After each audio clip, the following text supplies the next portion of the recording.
Number 1 ଶୀଘ୍ର ଉଠିବା। ପ୍ରଥମ ଅଭ୍ୟାସ ହେଉଛି ସୂର୍ଯ୍ୟୋଦୟ ପୂର୍ବରୁ ଉଠିବା। ଏହାଦ୍ୱାରା ଆପଣଙ୍କୁ ଅନ୍ୟମାନଙ୍କ ଅପେକ୍ଷା କିଛି ସମୟ ମିଳିଥାଏ ଏବଂ ଆପଣଙ୍କ ମନ ଶାନ୍ତ ରହିଥାଏ। ନମ୍ବର 2 ପାଣି ପିଇବା। ଶୋଇକି ଉଠିବା ପରେ ତୁରନ୍ତ ଅତି କମ୍ରେ 1 ଗ୍ଲାସ ପାଣି ପିଅନ୍ତୁ। ଏହା ଆପଣଙ୍କ ଶରୀରକୁ ସତେଜ ରଖିବା ସହ ମେଟାବଲିଜିମ୍କୁ ଭଲ ରଖିବାରେ ସାହାଯ୍ୟ କରିଥାଏ। ନମ୍ବର 3 ବ୍ୟାୟାମ ଓ ଯୋଗ। ମାତ୍ର 15ରୁ 20 ମିନିଟ୍ ପାଇଁ ଶାରୀରିକ କସରତ କିମ୍ବା ଯୋଗ କରନ୍ତୁ। ଏହା ଆପଣଙ୍କ ଶରୀରରେ ଶକ୍ତି ଭରିଦେବ ଏବଂ ଆପଣ ଦିନସାରା ଆକ୍ଟିଭ୍ ରହିବେ। ନମ୍ବର 4 ମେଡିଟେସନ୍ ଓ ଦିନର ଯୋଜନା।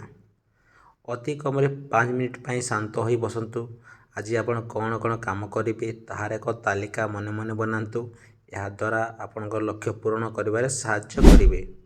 ନମ୍ବର 5 କିଛି ଭଲ ବହି ପଢ଼ିବା। ସକାଳୁ ସୋସିଆଲ ମିଡ଼ିଆ ବ୍ୟବହାର ନ କରି କୌଣସି ପ୍ରକାର ପ୍ରେରଣାଦାୟୀ ବହି ବା କବିତା ପଢ଼ନ୍ତୁ। ଆପଣ ଚାହିଁଲେ ନିଜେ ଲେଖିଥିବା କୌଣସି ସୁନ୍ଦର କବିତାକୁ ମଧ୍ୟ ନିଜ ମନକୁ